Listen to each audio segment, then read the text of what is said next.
20대 대선이 석 달이 앞으로 다가온 가운데 여야의 진영도 틀을 갖췄습니다. YTN과 리얼미터가 조사한 현재 민심의 흐름, 배철호 리얼미터 수석 전문 연구위원, 이은영 휴먼앤데이터 소장과 자세히 분석해 보겠습니다. 안녕하세요. 네, 안녕하세요. 네, 안녕하세요. 소장님 오늘 처음 뵙는데 여론조사 네. 전문가를 또 이렇게 모셨습니다. 반갑습니다. 예, 많이 떨립니다. 네, 알겠습니다. 일단 본격적으로 대선 관련된 여론조사 좀 짚어보기 전에 오늘도 코로나19 신규 확진자가 7천 명을 넘었습니다. 정부 방역 대책에 많은 분들이 귀를 기울이고 계실 것 같은데 오늘 오전에 있었던 김부겸 총리의 발언 그리고 어제 국무회의에서 문재인 대통령의 발언 먼저 듣고 오겠습니다. 정부의 강화된 방역 조치는 코로나 확산세 차단뿐 아니라 자영업자들의 어려움도 고려하여 결정한 것입니다. 정부는 방역 상황을 조기에 안정시키는 데 집중하면서 방역에 협조하며 발생하는 생업의 부담을 조금이라도 덜어드리기 위해 필요한 지원 방안을 적극 검토해 주기 바랍니다. 다시 한번 학부모님들께 호소드립니다. 저희들이 일방적인 결정을 한 게 아닙니다. 학부모님께서 과도한 우려 없이 우리 아이들을 보호하는 일에 여러분들이 두려움이 없으실 것을 없어야 되겠다 하는 말씀을 다시 한번 말씀드립니다. 네, 신규 확진자가 급증하고 있고 또 병상 부족에 대한 우려가 커지면서 정부가 이른바 방역 패스를 강화하기로 했습니다. 이에 대한 논란이 좀 불거지고 있는데 관련해서 YTN이 여론조사를 했습니다. 먼저 관련된 그래픽을 먼저 띄워주시겠습니까? 네, 코로나 방역 강화 적절성에 대한 질문을 던졌습니다. 이에 대해서 67.2%, 응답자의 67.2%가 적절하다, 부적절하다가 29%를 나타냈는데 위원님 먼저 어떤 의미가 담겨 있다고 봐야 되겠습니까? 오미크론 확산세에 따라서 지금 오늘 7천 명 수준을 보였죠. 6천 패스하고 바로 7천으로 갔는데 이런 급속한 확산세에 따른 그 방역을 강화해야 되지 않느냐라는 그 주문이 이 조사에 좀 녹아들었다. 그렇게 간단하게 정리할 수 있겠습니다. 네, 알겠습니다. 일단 여론조사상으로는 코로나 방역 강화가 적절하다는 의견이 지금 더 다수를 차지를 했는데 앞서 김부겸 총리의 발언도 봤지만 이른바 어린 아이들, 청소년들에 대한 방역 패스 강화를 놓고 부모님들 사이에서는 또 우려 섞인 목소리가 좀 나오고 있더라고요. 저 역시도 어린 아이를 지금 키우고 있는데 일단 이 방송에서는 사회의 안전, 공공의 그런 안전을 위해서 백신 접종의 당위성을 설명을 하고 있지만 막상 또 제 개인적으로 우리 아이한테 백신을 맞출 것이냐라고 들어갔을 때는 아이들은 뭐 코로나에 걸렸다고 하더라도 무증상이나 경증으로 넘어가는 경우가 많다고 하던데 혹시라도 우리 아이한테 백신 접종 이상 반응이 일어나면 어떨까 이렇게 또 걱정하는 것도 사실이거든요. 부모님 입장에서는 그렇습니다. 어떻습니까? 저도 지금 여기 YTN 올 때 그 아이들 등교하는 거 보면서 왔거든요. 네, 자녀분요? 아니요, 여기 이 주변에 네네네. 학교에 아이들 등교하는 걸 보면서 왔는데 지금 한 교육시민단체가 그 전국의 초중고 학부모를 대상으로 조사한 게 있어요. 그거 결과를 보면은 이 청소년 방역 패스가 이제 내년에 시행되는데 반대한다는 의견이 10명 중 9명 정도가 반대하고 있어서 네. 상당히 학부모님들의 걱정이 지금 크다. 이걸 좀 알 수 있었거든요. 그래서 정부가 어쨌든 지금 청소년 방역 패스가 내년에 시행하니까 좀 시간이 있으니까 조금 더 이런 부분에 있어서 안전성 부분을 좀 강화를 해서 한 다음에 시행을 하는 것도 방법이지 않을까 그런 생각이 들어요. 네. 그러니까 위원님 지금 저희 여론조사 결과를 보면 전반적으로 그 방역 강화를 해야 된다, 이 적절하다는 의견이 다수를 좀 차지를 하고 있는데 이 과정에서 뭐 부모님들이라든지 학부모님이라든지 그 청소년들의 백신 접종의 필요성 그리고 그 백신 접종을 했을 때 이상 반응이 나타나는지 이상 반응이 나타난다면 어떻게 대처해야 되는지 왜 백신 접종을 어린 아이들한테도 맞춰야 되는지 이런 설득 과정이 좀 더 담긴다면 이 그 코로나 방역 강화 적절성에 대한 의견, 찬성 의견이 좀 더 높아질 가능성도 있는 겁니까? 네, 맞습니다. 확산세가 이렇게 아주 급속히 지금 7천 명 넘어서 뭐 10,000명 이야기도 나온 네. 상황이죠. 그런 상황에서 어차피 지금 아직까지도 그 자녀를 둔 학부모 입장에서는 이 백신의 안전성에 대한 의문이 강하게 남아 있는 상황입니다. 이것은 이제 강요할 문제가 아니라 지속적으로 안전성에 대해서 이제 설득을 하고 확보될 때까지는 좀 방어적, 조금은 이제 보수적 입장에서 접근할 필요가 있지 않나 그렇게 좀 보여집니다. 네, 알겠습니다. 앞서 저희가 계속 이렇게 뭐 전문가분들의 그런 의견을 들어도 백신 이상 반응보다는 백신을 맞음으로써 얻는 이익이 훨씬 크다라는 게 다수의 전문가분들의 의견이고, 또 백신 접종의 필요성은 공공의 안전, 사회 안전을 위해서 반드시 필요한 부분인데, 또 개인적으로 들어갔을 때 이런 학부모님들의 우려가 있는 것도 사실이기 때문에 방역 당국이 힘들겠지만, 그래도 이런 그 공공의 이익과 그리고 학부모님들의 우려가 잘 조화가 돼서 정책이 발현될 수 있도록 좀 더 세심한 노력이 필요하지 않나라는 생각이 듭니다. 그럼 본격적으로 전국 현황과 관련된 대담을 이어가겠습니다.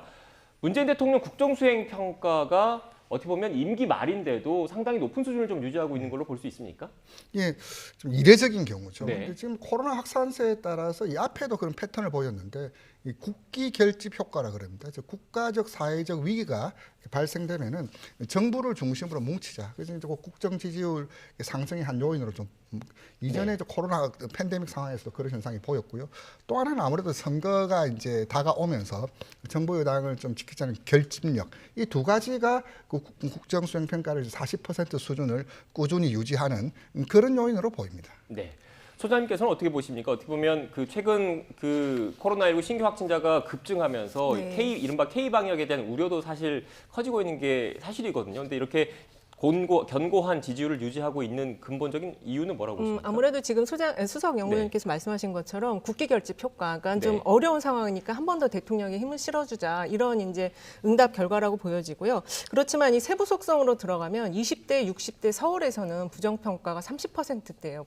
그러니까 긍정이 30이고 부정이 60이나 되거든요. 그래서 그 지지율은 높긴 하지만 그 강도 면에서는 좀 낮지 않은가, 이렇게 좀 보고 있습니다. 네, 일단 코로나19가 어떻게 보면 또 변수가 될 수 있다는 말씀이셨던 것 같고, 네. 정당 지지도도 한번 살펴보겠습니다. 준비된 그래픽을 좀 띄워주시겠습니까?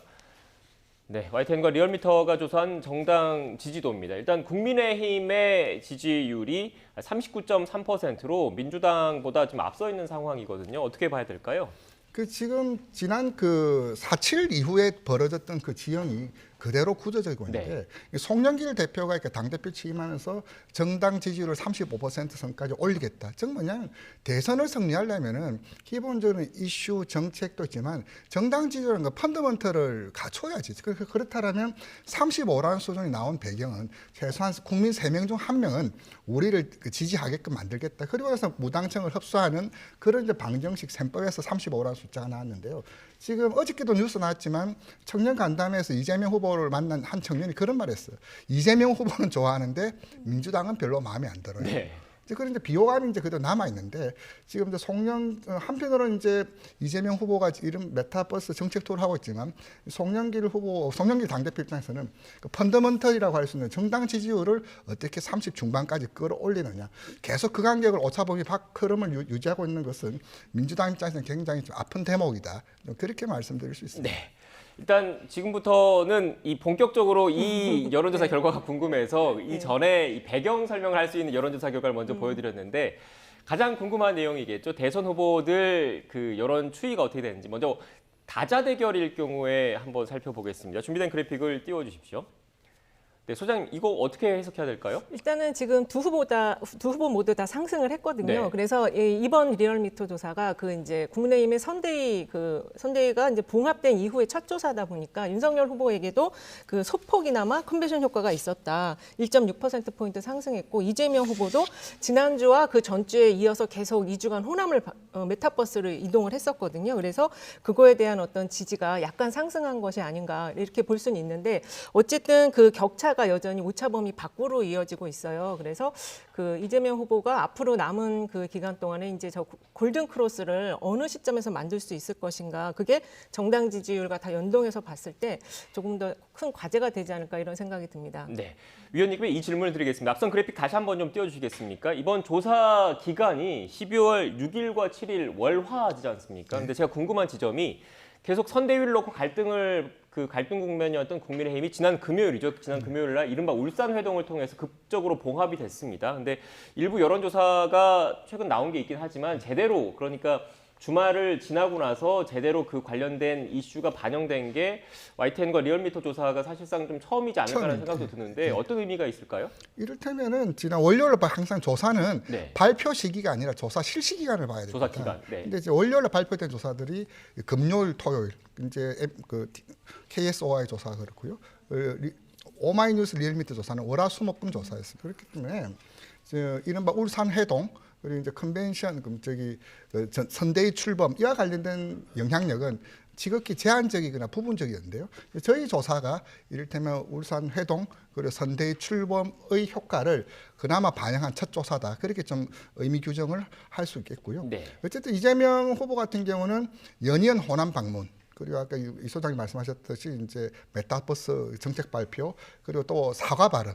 어쨌든 선거의 정석을 좀 보여주고 있는 것 같아요. 예를 들면 악재는 털고 강점은 부각하고 그 초동 핵심 그룹은 좀 다지면서 그렇게 갔던 것이 이제 상승했던 모멘텀을 좀 충분히 좀 갖추고 있는 것을 좀 보여지고 윤석열 후보 입장에서는 선대위 내용이 더 길어졌으면 이건 종잡을 수 없이 이제 빠질 수 있는 국면이었는데 극적인 타협, 봉합이 되면서 두 후보 모두 나란히 좀 강보합세를 그렇게 보였습니다. 네, 그러니까 말씀하신 걸 좀 다시 정리를 하면 지난 금요일 날 울산 회동, 이른바 울산 회동에서 극적인 화합이 없었다면 오늘 그 발표된 리얼미터 조사에서 윤석열 후보의 지지율이 더 낮았을 가능성을 배제할 수 없다 이런 말씀이시죠? 그런 개연성도 다분히 있었습니다. 네, 어떻게 보십니까? 저도 이런 같게 분석이? 보고 있는데요. 이제 하락세가 계속 이어지고 있었거든요. 네. 근데 그 하락을 멈추게 했다. 그렇게 좀 볼 수 있고 지금 전체적으로 이제 후보 지지율이랑 당 지지율이 모두 다 윤석열 후보가 높아요. 네. 그러다 보니까 이 선거 캠페인의 기조 자체가 지금 야당이 여당인 것처럼 운동을 펼치고 있고 여당은 좀 야당인 것처럼 펼치고 있습니다. 네. 그래서 그 이번에 그 소상공인과 관련한 손실보상도 이 야당 쪽에서 먼저 나왔어요. 100조 정도 얘기가 나왔고 오늘 바로 이어서 이재명 후보도 그 100조를 같이 금년 안에 하자 이렇게 나온 걸 봐서 캠페인까지도 지금 영향을 주고 있다 이렇게 볼 수 있겠습니다. 네, 일단 지금 두 분 말씀을 종합을 해보면 지난 그 금요일 날 이른바 울산 회동 이후에 긍정적인 요인으로 작용을 했다. 윤석열 후보 지지율에 이런 공통된 분석이셨는데 구체적으로 저희가 하나하나 좀 따져봤습니다. 그 가운데 가장 핵심적인 인물 김종인 총괄 선대위원장일 텐데 김종인 영입 효과가 있었는지 있을까 없을까를 좀 물어봤습니다. 지금 보고 계시는데 도움이 된다라고 보시는 분들이 응답자의 53.2% 그러니까 과반을 차지를 했거든요. 앞선 그 분석의 연장선에 있다라고 보면 되겠죠? 네, 그렇습니다. 이런 류의 조사를 보는 포인트는 이른바 자당내, 자기 내의 어떤 응집력과 상대 진영의 어떤 반발력, 네. 그리고 무엇보다도 중도와 무당층을 어떻게 보느냐가 핵심인데요. 보자면은 이제 국민의힘 입장에서는 그 김종인 위원장 영입 효과가 이제 도움될 거다가 73%, 또 이제 보수 진영에서는 69%, 즉 이제 70% 수준에서는 김종인 전 위원장이 총괄선대위원장을 옴으로써 윤석열 후보의 어떤 득표에 큰 도움이 될 것이다라는 기대를 하고 있고요. 문제는 아까 말씀드렸던 대로 중도층에서도 전체 평균 수준에서 도움될 거다라는 긍정적인 평가를 하고 있는 것으로 나타났습니다. 네. 지금 저도 그 위원님께서 말씀하셨지만 이걸 좀 크게 띄워주시겠습니까? 조금 전 그래픽을. 뭐 김종인 영입 효과와 관련해서 보수나 진보는 어떻게 보면 그 색깔이 좀 나뉘어 있기 때문에 뭐 보수 쪽에서는 당연히 도움된다는 응답이 많을 테고 진보 쪽에서는 부정적인 의견이 많을 거라고 일단 일반적으로 이렇게 추론이 가능한데 중도를 놓고 봤을 때 어떻게 보면 캐스팅 보트를 쥐고 있는 중도를 놓고 봤을 때 53.8%가 김종인 영입 효과가 있다라고 응답을 했습니다. 어떻게 해석을 해야 될까요? 일단은 그 이제 이념 성향으로도 볼 수 있지만 네. 가장 중요한 거는 금방 말씀하신 것처럼 정당 지지층의 정당 반응을 지지층. 봐야 되는데 네. 민주당 지지층 안에서도 도움 될 거라는 의견이 34.9%나 나왔어요. 네. 그래서 지금 이 김종인 총괄 선대위원장이 이제 딱 자리를 잡음으로써 민주당에서도 상당히 지금 긴장하는 모습이 좀 보이고 있고요. 지금 김종인 비대위원장이 내세우고 있는 키워드가 이제 약자와의 동행, 그다음에 그 호남도 있고 여성 30대 여성층 이런 키워드들이 지금 민주당 입장에서는 굉장히 좀 확장해야 될 가는 지점들을 다 막고 있어서 앞으로 좀 많이 긴장을 할 걸로 보여집니다. 네, 선거 전략상 어떻게 보면 중도 확장을 할 때 상대적으로 좀 어려운 장애물을 그렇죠. 만났다. 민주당 입장에서 이렇게 그렇습니다. 봐야 된다는 말씀이십니까? 네. 알겠습니다. 지금까지 다자 대결 관련된 이야기를 해봤는데 이번에는 범위를 좀 좁혀보겠습니다. 양자 대결을 한번 살펴볼까요? 그래픽을 띄워주십시오. 네, 보시는 것처럼 양자 대결, 이재명 후보와 윤석열 후보가 대결을 했을 때도 지금 현재 조사상으로는 윤석열 후보가 오차 범위 안에 있긴 하지만 이재명 후보보다 우위에 있는 것으로 지금 파악이 되고 있습니다. 그런데 이 궁금한 지점이 이 다자 대결 했을 때랑 양자 대결을 했을 때 다자 대결을 했을 때는 오차범위 밖에서 윤석열 후보가 지금 그 우위에 있는 것으로 나타났거든요. 그런데 양자 대결로 했을 때는 지지율 격차가 좀 줄어서 오차 범위 내로 좁혀졌습니다. 어떻게 봐야 됩니까? 다자 대결로 하면 이제 각 정당의 후보들을 나란히 세워놓는 거라면 양자 대결로 하면 아무래도 진영 대결 성격이 좀 있습니다. 네. 그렇다면 좀 유사성에 있는 후보군들이 어떻게 그 후보 중심으로 만큼 유입되고 있느냐의 그 정도가 둘의 어떤 차이가 다자로 했을 때는 이제 오차 범위 밖인데 양자로 들었을 때 오차 범위 안에 있다는 것은 유사성에 있는 후보들이 아무래도 결집이 이재명 후보에게는 좀 더 모여지고 있지만 결국 이제 안철수 후보라든지 무당층에서는 윤석열 후보에는 그만큼 가고 있지 않다. 그것이 이제 둘 간의 엇갈린 흐름을 만든 요인으로 좀 보여집니다. 네, 그러니까 어떻게 보면 진보층의 결집이 좀 더 이루어졌다라는 그렇습니다. 말씀이신 것 네. 같은데 동의하십니까? 네, 저도 동의하고요. 네. 여기서 지금 숫자를 보면은 진보층의 상승이 가장 커요. 8.7%포인트 상승했고, 그 다음에 이제 무당파층이 이재명 후보의 상승폭이 상당히 크거든요. 그래서 지금 이제 단일화라든지 어떤 정책 연대를 할 때 우리가 기존에는 그 국민의힘 쪽에서 더 많이 효과를 볼 걸로 생각을 하고 있었는데 지금 오늘 나온 결과는 그 반대의 결과가 나온 거죠. 네, 알겠습니다. 일단 뭐 이 얘기를 제가 질문을 드린 게 이 그래픽을 보여드리려고 질문을 드렸거든요. 저희가 네. 또 질문을 넣은 게 후보 연대 가능성과 관련된 질문을 좀 드렸습니다. 준비된 그래픽을 띄워주시겠습니까?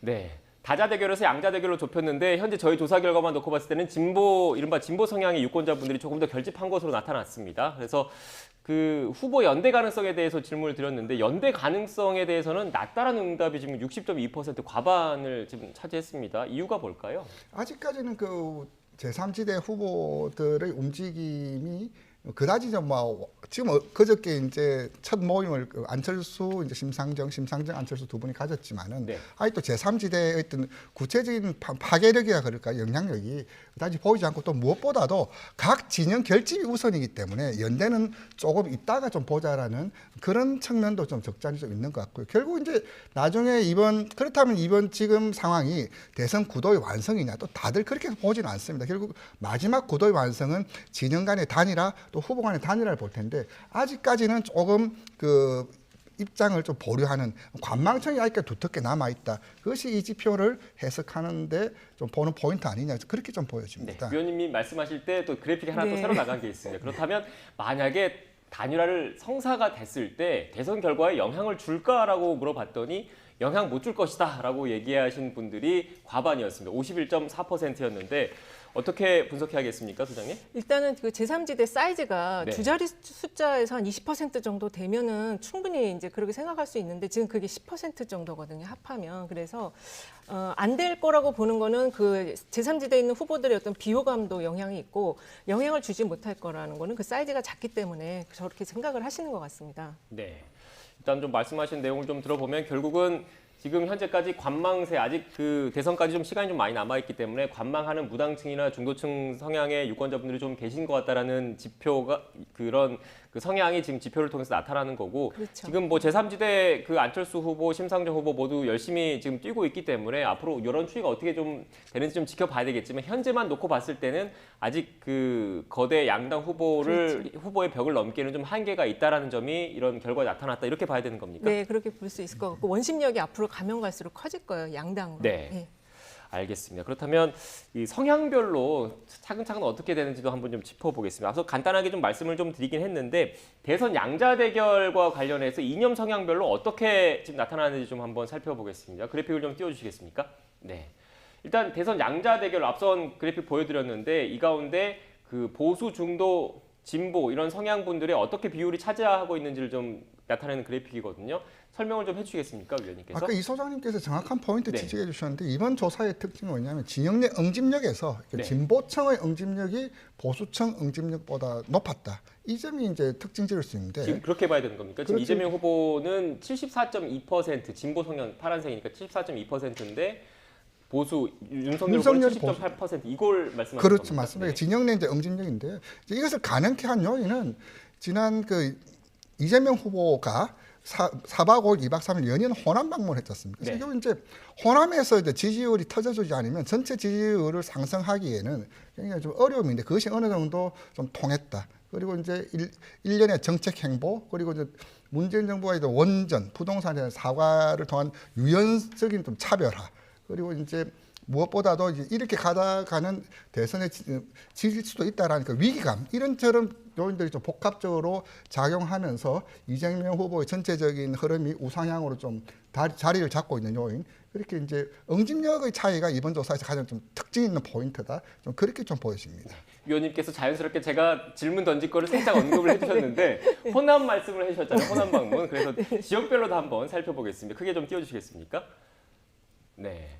지금 지역별 지지율입니다. 보시는 것처럼 인천, 경기 어떻게 보면 경기도지사를 지낸 이재명 후보의 그 정치적인 지지 기반인 지역은 이재명 후보가 상대적으로 좀 우위 있는 곳으로 나타났고요. 그리고 광주, 전남, 전북, 이른바 호남 지역에서는 70%에 육박하는 압도적인 지금 지지율을 보이고 있습니다. 어떻게 봐야겠습니까? 이게 이제 그 이재명 후보가 호남에서 통상적인 민주당인 대선 후보보다는 좀 지지율이 낮았다라는 지적이 있어서 두 주나 걸쳐서 호남에 공을 들였거든요. 네. 그 효과가 이번에 좀 있었던 것 같고, 그 다자에서 보면은 66.4%가 나왔어요. 그리고 이제 양자로 갔을 때 결집했을 때는 거의 70%까지 가니까 그 결집 효과가 상당히 지금 나타나고 있다. 다만 이 서울과 그 경기도에서 지금 저런 상태라면은 상당히 그 초박빙 상황에서 서울을 이기지 못하면 결국에는 대선 승리에 장담할 수가 없거든요. 네. 저 부분이 앞으로 이제 남은 일정의 중요한 선거 캠페인의 일정 짜는 요소가 될 것 같습니다. 네. 이재명 후보가 지금까지 이렇게 지지율 이렇게 겹착 내지는 답보 상태를 보였던 것을 다른 요인도 있지만 지역 요인으로 보자면 광주와 경기 인천이었거든요. 이제 호남과 경기 인천이었거든요. 호남에서 계속 60% 수준으로 나온다는 거, 굳이 이제 지역을 호남에 한정 지을 것이 아니라 호남의 출향 인사라든지 이제 전체적인 분위기 이런 데서 호남에서 이번에 좀 제대로 좀 효과를 보고 있다. 그리고 두 번째가 이제 경기 인천입니다. 뭐냐면 이재명 후보가 지사 시절하면서 직접적인 어떤 평가가 이루어진 강력한 근거가 있는 곳이기 때문에 그 또 경기도 같은 경우는 17개 광역시도 단체 중에서 가장 이렇게 인구수가 유권자 수가 많은 지역이거든요. 저희 이제 상징성에서의 호남, 영향력에서의 경기, 두 지역에서 지지율이 보이지 않으면서 진짜 교착 국면을 보이고 있는데 이번 조사에서 좀 볼 것은 호남에서 60에서 70% 수준까지 이제 좀 본격적인 상승 모드를 탔다. 경기에서도 이제 과거 수준의 지지율을 좀 보이고 있다. 그 두 가지 측면을 좀 주의 있게 볼 필요가 있습니다. 네, 이 지역별 관련해서 앞선 그래픽 다시 한번 좀 띄워주시겠습니까? 또 제가 궁금했던 게 지금 두 분께서 뭐 서울 그리고 호남 지역 관련된 얘기를 해주셨는데 물론 호남과 관련해서 제가 질문 하나 더 드리면 지지율과 실제 그 투표장에서 득표율의 차이가 있는 건 분명합니다. 그래서 그거를 객관적으로 같은 지표로 놓고 비교하는 건 좀 한계가 있다는 점 제가 먼저 사전에 말씀을 드리고 이 지지율 그러니까 투표장에서 득표한 게 아니라 이 지지율만 놓고 봤을 때 현재 69.6%를 기록한 이재명 후보 상대적으로 24.5%를 지금 윤석열 후보가 보이고 있거든요. 윤석열 후보의 24.5%는 어떤 의미가 있다고 봐야 될까요? 그래서 저는 이게 항상 이런 대목 받을 때마다 좀 조심스러운 게 뭐냐면 제가 그 실제 궁금한 게 호남에서 윤석열 후보의 24.5%가 높다고 봐야 되는 건지 낮다고 봐야 되는지 그게 사실 결국 이제 질문의 과거에 포인트거든요. 했던 득표율 기준으로 설명을 할 수밖에 없는데 이제 87년 이후로 보수 정당 후보가 두 자릿수 호남 광주 전남북에서 두 자릿수를 얻은 것은 2012년 박근혜 후보 당시 후보가 득표 처음이었거든요. 말씀하시는 거죠. 그렇죠. 또 한편으로는 그만큼 이제 호남에서 했던 그 일당이 과도하게 오랫동안 해온 데서 뭐 염증도 있고 또 바꾸고자 하는 분위기도 있지만 24%가 그대로 갈지는 저도 좀 지켜볼 대목이다. 좀 그렇게 좀 말씀드립니다. 네, 좀 순간 당황하셨는데 일단 지금 말씀하신 얘기가 그런 것 같아요. 지금 24.5%라는 여론조사 지지율을 보였는데 이게 실제 투표장 가서 과연 이게 그대로 구현이 될지 안 될지는 좀 지켜봐야 된다. 네. 아직 잘 모른다라는 말씀이셨던 것 같거든요. 저도 지금 이번 조사에서 되게 재밌게 본 게 저 대목인데 네. 지금 윤석열 후보가 호남에서 20%대를 넘을 것이냐, 그다음에 이재명 후보가 영남에서 30%대를 넘을 것이냐, 그게 두 개의 중요한 지표인데 지금 둘 다 넘었거든요. 네. 그래서 앞으로 저게 이제 더 올라갈 건지 그게 제일 저의 관심사가 됐어요. 네. 중요한 것은 이제 과거와 대비했을 때 이제 김종인 위원장의 뭐 무릎 사죄라든지 이제 그 현역 의원들의 호남 연고 맺기 등 과거와는 다르게 냉기가 많이 가셔진 것은 사실이지만 그래도 4명 중 1명은 국민의힘 윤석열 후보 지지한다는 것은 오차 범위를 감안하더라도 조금 좀 더 방어적으로 해석할 필요가 있지 않냐 그렇게 좀 보여집니다. 네, 아직 대선까지 기간이 많이 네. 남았고 여론조사 지지율과 실제 투표장에서 득표율은 엄연히 다른 지표라는 점을 다시 한번 말씀을 드리고요. 이른바 조국 전 장관과 관련된 이야기를 좀 해봐야 될 것 같습니다. 이재명 후보가 조국 전 장관 그리고 이른바 조국 사태에 대해서 사과를 잇따라 좀 하고 있는데 관련돼서 녹취를 좀 준비되는 대로 좀 띄워주시겠습니까? 네. 우리 진보 개혁 진영은 똑같은 잘못이라도 더 많은 비판을 받는 것을 각오해야 된다. 국민들께서 실망하고 있다면 그 점에 대해서 사죄해 드리는 게 맞다. 왜 우리에게만 더 높은 도덕적 기준을 요구하고 더 많은 기대를 하느냐라고 말할 수 없다. 국민이 잘못됐다면 잘못된 것이다. 라고 말씀드린 것입니다.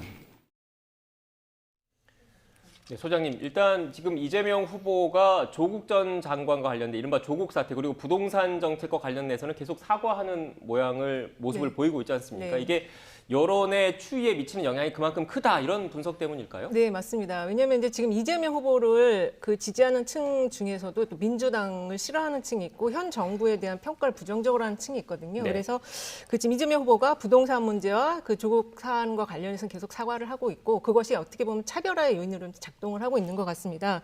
그리고 그 이재명 후보가 이제 그 조국의 그 강을 건넜다라고 얘기했는데 이번 조사에서 보면은 이 지금 거의 엇비슷한 수준으로 나왔거든요. 적절과 부적절 의견이 저렇게 나온 이유는 이제 이걸 좀 정치 이슈화로 좀 보고 있는 시각이 있다. 그 속에서 20대와 30대는 그래도 과거에 비해서는 그 조국 사안에 대한 평가가 많이 좀 누그러졌다. 이렇게 좀 볼 수 있을 것 같습니다. 네. 관련해서 그 저희 여론조사에서도 질문이 좀 있었죠. 준비된 그래픽이 있는데 한번 좀 띄워주시겠습니까? 이른바 이재명 후보의 조국 전 장관 논란에 대한 사과에 대해서 적절한지 적절하지 않은지를 좀 물었는데 결과를 좀 설명을 좀 해주실까요? 결국 이제 이 문제는 아까 저기 김종인 영입 효과가 네. 윤석열 특구처럼 그 진영 내에서는 어떻게 보는지 응집력 또 이제 중도나 무당층에서는 또 어떻게 보는데 민주당 지지층 내에서는 적절했다라는 응답이 61.1%였어요. 국민의힘 지지층 입장에서는 적절하지 않았다가 53.3% 이렇게 쫙 갈려 있는데 이제 국민의힘 입장에서는 이렇게 뭐 위기 모면용 아니냐 이렇게 평가를 절하를 하고 있는데 어쨌든 저기 이재명 후보 입장에서는 조국 전 장관 사태와 부동산 문제는 앞으로도 계속 사과를 할 거기 때문에 이 정도 수준에서는 이제 수치로서 처음 나타난 것인데 좀 더 거듭거듭 할수록 사과의 좀 진정성이 좀 전달되면은 적절하다는 응답도 높아지지 않을까 그렇게 좀 조심스럽게 보입니다. 네, 지금 위원님께서 간략하게 설명을 해주시겠는데 조국 전 장관 사과 적절성, 이념 성향과 관련된 그래픽 다시 한번 띄워주시겠습니까? 앞서 소장님께서도 잠깐 말씀을 하셨는데 그 지금 소장님과 의원님께서 말씀하셨는데 조국 사과 적절성과 관련해서 보수층에서는 부적절하다라는 답이 많았습니다. 이것에 대해서 위원님께서는 보수층에서는 위기 모면용 아니냐 이렇게 평가하시는 분들이 많기 때문에 이렇게 답이 나왔다고 말씀을 해주셨잖아요. 그런데 이재명 후보 입장에서는 그 이 사과와 관련해서 어떻게 보면 기대하는 효과, 지금 보시는 것처럼 중도층에서 52.5%가 적절했다라고 그렇죠. 평가하는 거, 이 부분을 지금 맞습니다. 기대하는 거겠죠? 예, 그리고 저는 이제 그걸 연령층으로 좀 봤을 네. 때 20, 30대가 이제 좀 누그러졌다 이렇게 볼 수 있고 그런 면에서는 앞으로 이제 좀 상승 가능성의 잠재 기반을 만들었다 이렇게 말씀드릴 수 있겠어요. 네, 알겠습니다.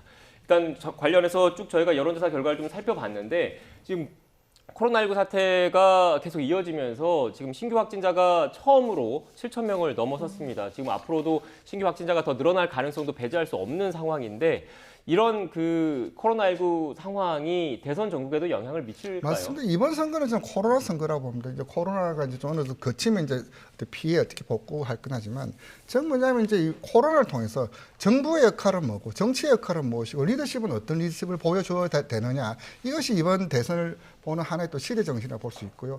자칫 이게 국민들은 지금 매우 예민한 상태입니다. 불안하고요. 생계 위협받는 상황인데 자칫 이걸 자화자찬식 으로 가거나 혹은 불안을 조장하거나 대안 없는 비판을 한다라면 한쪽의 지지율이 크게 출렁거릴 수 있는 그런 위험성도 있는데 지금 코로나 상황이 좀 심상치 않은 상황에서는 대선에 따른 영향력도 아주 자그마한 실수도 크게 증폭될 수 있는 그런 위험성도 있다. 좀 그렇게 말씀드릴 수 있습니다. 네. 여야 두 후보 가리지 않고 코로나19와 관련해서 소상공인, 자영업자 그리고 여러 피해를 보신 분들에 대한 지원을 강화해야 된다고 집중적으로 지금 내세운 것도 그 이유겠죠? 맞습니다. 그리고 지금 말씀하신 것처럼 대통령의 그 호주 순방이 예정돼 있지만 그거와 관련해서도 지금 약간의 비난 여론이 형성이 되고 있거든요. 네. 그래서 그 마지막까지 자만하지 말고 지금도 잘하고 있지만 끝까지 좀 최선을 다해주길 바랍니다. 네, 알겠습니다. 지금까지 배철호 리얼미터 수석전문연구위원, 이은영 휴먼앤데이터 소장과 함께 여론조사 결과 자세히 분석해봤습니다. 오늘 말씀 고맙습니다. 네, 감사합니다. 감사합니다.